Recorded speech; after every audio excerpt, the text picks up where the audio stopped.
See the lesson number next म्हणजे universal law of gravitation आपण आधी पण बघितलंय बघा, मागेच कालच लिहून घेतलाय. पण त्याच्यामध्ये आपण ना केपलरचा थर्ड लॉ वापरला, ज्याच्यामध्ये अर्थच्या अराउंड फिरणाऱ्या प्लॅनेटचं डिस्टन्स जर डबल झालं तर काय होईल, ट्रिपल झालं तर काय होईल, है ना. 1032 दिवस लागतात जर डिस्टन्स डबल झालं तर, आणि 1897 दिवस लागतात जर डिस्टन्स ट्रिपल झालं तर. असं आपण कॅल्क्युलेशन केलं होतं. हा आता जे आपण बघणार आहोत या केस मध्ये हा फोर्सचा फॉर्म्युला आहे, ज्यामध्ये m कॅपिटल आहे तो अर्थच्या अराउंड म्हणजे अर्थ ज्याच्या अराउंड फिरते जो सन, तो सन आहे. मास ऑफ सन m ने दाखवलाय आणि मास ऑफ अर्थ छोट्या m ने दाखवलाय. अर्थ ही मोठ्या दुसऱ्या ऑब्जेक्टच्या सोबत फिरते आणि अर्थ आणि सन मधलं अंतर आपल्याला r ने दाखवते, म्हणजे हा फॉर्म्युला. पण या फॉर्म्युला मध्ये g हा कॉन्स्टंट आहे. आता तुम्ही जो पॅराग्राफ लिहिलाय तो सांगतो बघा. पॅराग्राफ असं म्हणतो की force is directly proportional to product of masses m1 आणि m2 चं प्रोडक्ट. हे बघा दिलंय m1 आणि m2 प्रोडक्ट म्हणजे गुणाकार. Force is directly proportional to m1 and m. हे इक्वेशन 1 आहे बघा. फोर्स हा डायरेक्टली प्रोपोर्शनल आहे आणि फोर्स इनव्हर्सली प्रोपोर्शनल आहे r च्या स्क्वेअरला. हा लिहिला force is inversely proportional of r square. See directly proportional to product of masses, त्यांच्या वजनाच्या गुणाकाराला डायरेक्टली प्रोपोर्शनल फोर्स, आणि त्या दोघांच्या मधल्या अंतराच्या वर्गाला इनव्हर्सली प्रोपोर्शनल, डिस्टन्सच्या स्क्वेअरला इनव्हर्सली प्रोपोर्शनल. डायरेक्टली प्रोपोर्शनल न्यूमरेटरला आणि इनव्हर्सली प्रोपोर्शनल डिनॉमिनेटरला. दोघांच्या मध्ये कॉन्स्टंट कोण आहे, g. जर मी g कॉन्स्टंट टाकला तर f is equal to g आला, आणि वरचे वरती आणि खालचे खाली. वरचे कोण आहेत m1 m2 आणि खालचा कोण आहे r स्क्वेअर. सो हा तुमचा फॉर्म्युला आहे. म्हणजे हा फॉर्म्युला या दोघांच्या वरून आलाय आणि हाच जो स्टेटमेंट आहे तो तुम्ही पॅराग्राफ मध्ये आता लिहिलाय बघा. असा लिहिलाय the force of two object is directly proportional to product of their masses and inversely proportional to square of their distance. असं आपण लिहिलंय. म्हणजे हे दोन इक्वेशन याच्यामध्ये लिहिले असले तरी चालले असते. ऍक्च्युअली हे दोन लिहून मगच हा लिहायचा असतो, पण आपल्याला डायग्राम आहे दोघांच्या मधला फॉर्म्युला दिसतोय डिस्टन्स डायरेक्टली तरी चालणार आहे का, कारण हे दोन्ही पण इक्वेशन आपण स्टेटमेंट मध्ये लिहिलेले आहेत. ओके, सो हा आपला पहिला क्वेश्चन झाला आजच्या दिवसातला. या केस मध्ये g ची युनिव्हर्सल व्हॅल्यू कधीच बदलत नाही. 6.673 into 10 raised to minus 11 newton metre square per KG square, आणि हे त्याचे डायमेन्शन आहेत L3 m-1 t-2. हा g आहे युनिव्हर्सल ग्रॅव्हिटेशनल कॉन्स्टंट. हा सॅटर्न, युरेनस, नेपच्यून, प्लुटो किंवा अख्ख्या जगातल्या टोटल युनिव्हर्सला लागू पडतो. हा जी कधीच बदलत नाही, आणि ही ज्या माणसाने व्हॅल्यू शोधून काढली तीच व्यक्ती ग्रॅव्हिटेशनल फील्ड मध्ये सगळ्यात महान झाली. ज्या काळामध्ये न्यूटनला सुद्धा ही व्हॅल्यू माहित नव्हती, जी आइन्स्टाईनच्या काळामध्ये शोधली गेली. Okay, pause, start. See, in this case, the Earth consisting the smaller globe. The small globe is a Earth. ही छोटी अर्थ आहे. बाहेरचा जो प्रश्न आहे ना अल्टिट्यूडचा, तो आपण अल्टिट्यूड साठी कॅल्क्युलेट करा. पण सध्या आपण सरफेस वरचं कॅल्क्युलेशन करतोय, त्यामुळे हा बाहेरचा सर्कल तुम्ही विसरून जा. सध्या तुम्ही फक्त मधला सर्कल कन्सिडर करा. आणि r is a radius of Earth which is capital R denoted by. उसके बाद O is a center आणि m is a mass of any object. But currently mass is at सध्या तरी हा जो m आहे तो सरफेस वर आहे, त्यामुळे सध्या आपण ऍक्सेलरेशन या मास वरचं काढणार आहोत, म्हणजे सरफेस वरचं काढणार आहोत. म्हणजे पहिला आन्सर माझं सरफेस वर. तर सध्या तुमच्या सगळ्यांचं मास m आहे आणि तुम्ही सध्या पृथ्वीच्या सरफेसवर चिटकलेले आहात. बघा सरफेसवर चिटकला आणि तुमच्यावर आता अर्थने किती ऍक्सेलरेशन काढलंय ते आपल्याला शोधायचं आहे, जे उत्तर ऍक्च्युअली 9.8 येतं. तर सांगा पहिला formula, gravitational force is equal to centripetal force. हा आपला पहिला फॉर्म. जेवढा ग्रॅव्हिटेशनल फोर्स तेवढा सेंट्रिपेटल फोर्स. आणि आधी लिहू नका, नंतर लिहा. ओके, सो सांगा मला ग्रॅव्हिटेशनल फोर्सचा फॉर्म्युला मागाशी शिकवलं बघा, G यस, तर आपण तो फॉर्म्युला घेणार राईट ना. मग हा लिहिला बघा, gravitational force G mm upon r square right. पण आपली r तर इथे कॅपिटल आहे, त्यामुळे मी इथे दिशा टाकले मी कॅपिटल r, आणि इथे सुद्धा mv स्क्वेअर अपॉन r. मग हा आला सेंट्रिपेटलचा फॉर्म्युला. काय लिहिणार mv square upon r. Okay, मग आता सांगा मला याच्यामध्ये काय कॅन्सल होईल, सेम सेम गोष्टी येते का होतील कॅन्सल. मग बघा आता m आणि m बरोबर, सेंट्रिपेटल फोर्स आहे ना हा. जर तुम्ही force is equal to ma घेतला तरी चालणार, मग बेटर तुम्ही सेंट्रिपेटल फोर्स पेक्षा नॉर्मल फोर्स घ्या.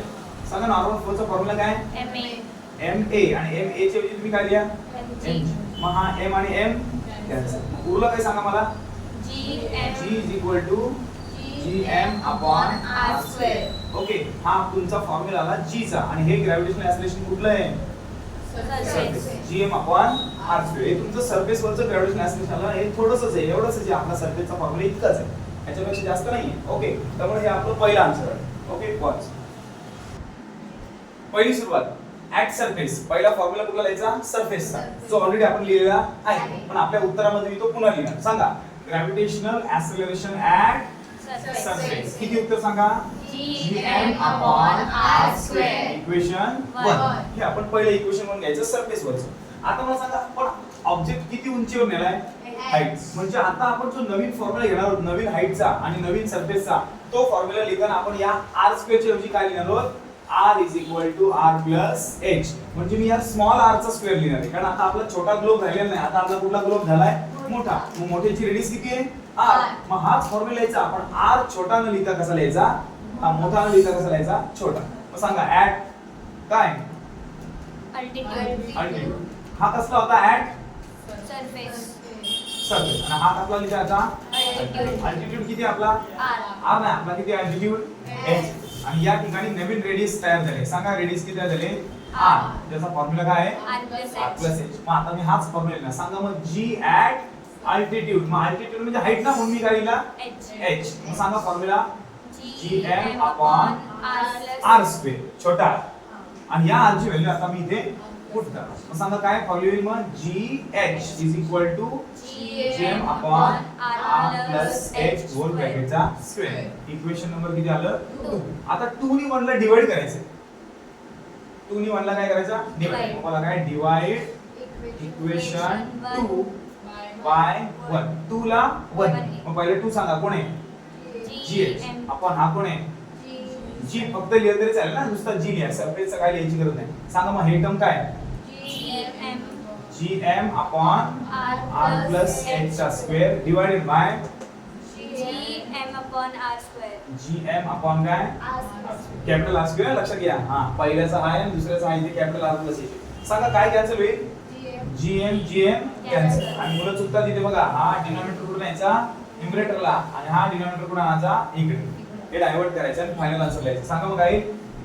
gh/g = r² गेला वरती अपॉन r + h होल ब्रॅकेटचा स्क्वेअर. आणि हा जो g आहे, हा डिनॉमिनेटरचा g इकडे जाईल मल्टिप्लाय, डिवाइडचा इकडे मल्टिप्लाय आहे. मग सांगा इथे उत्तर काय? मग gh = हा g इकडे आणा gr². आपण काय?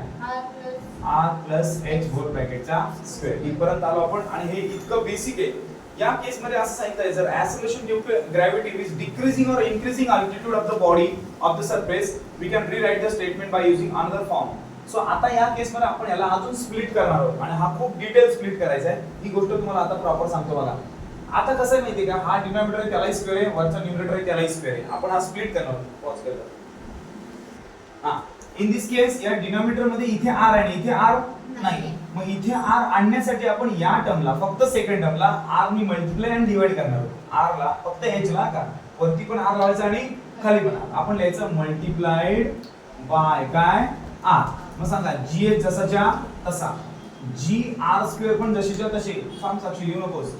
आता हा r जसाच्या तसा प्लस ब्रॅकेट बघा मी कसा घेतलाय. आणि या h ला मी वरती पण r आणि खाली पण r ने मल्टिप्लाय करणार म्हणजे rh. कळतंय ना? आपण काय r कळतंय ना?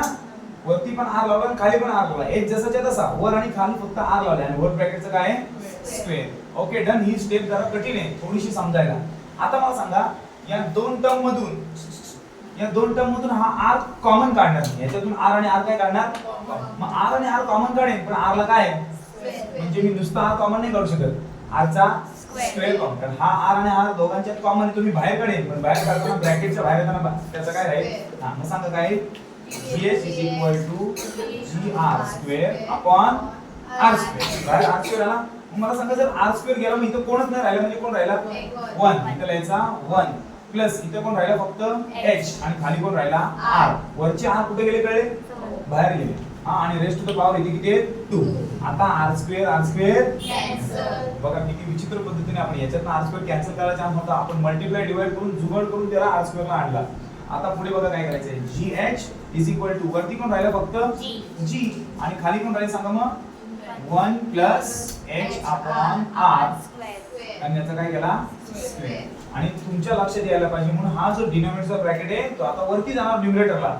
मग तो न्यूमरेटरला जाताना हे पॉझिटिव्ह 2 येते का होते? मायनस मग इथे आली तिसरी स्टेप आपली GH इज इक्वल टू सांगा पहिला काय लिहिणार G. G आणि हे खाली लिहायचे नाही कुठे लिहायचे वरती वरती याच्या बाजूला लिहायचे काय लिहिणार 1 plus h upon r raised to the power minus 2 okay हे तुमचं ग्रॅव्हिटेशनल ऍक्सेलरेशनचं पुस्तकात ऍज इट इज आन्सर आलेलं आहे पण जर समजा h अपॉन r हा दिसतो ना हा h अपॉन r जर h अपॉन r म्हणजे थोडक्यात काय हा जो h आहे हा वरचा h आणि हा आहे r या दोघांचा रेशो जर खूप लहान असेल कसा असेल लहान कुणापेक्षा 1 पेक्षा हा आहे ना हा 1 पेक्षा कसा असेल लहान असेल तर ऍडिशनच्या ऐवजी काय होते सबट्रॅक्शन होते ओके मग सांगा काय उत्तर येईल मग GH इज इक्वल टू बोला G into bracket 1 minus h upon r 2h upon r हा 2h एक्स्ट्रा वाढला जातो का कारण हे वरचे -2 आहेत ना ते खाली येतात थोडक्यात तुम्ही आधी नाही लिहिले तरी चालले पण हा मायनस झाला म्हणजे वरचे 2 कुठे आले आतमध्ये आले म्हणजे थोडक्यात हे आता राहिले नाही ते कुठे आले इथे तुम्हाला सांगितलं ना मल्टिप्लाय केलं इथे 1 असतो ना 2 1 जा 2 आणि मग 2 इथे मायनस चे काय झाले मायनस झाले so this is your final answer actually this is your final answer rather you can say this also your answer so every step is going to be answer you can any step use to solve the sum कुठली sum complicated चालेल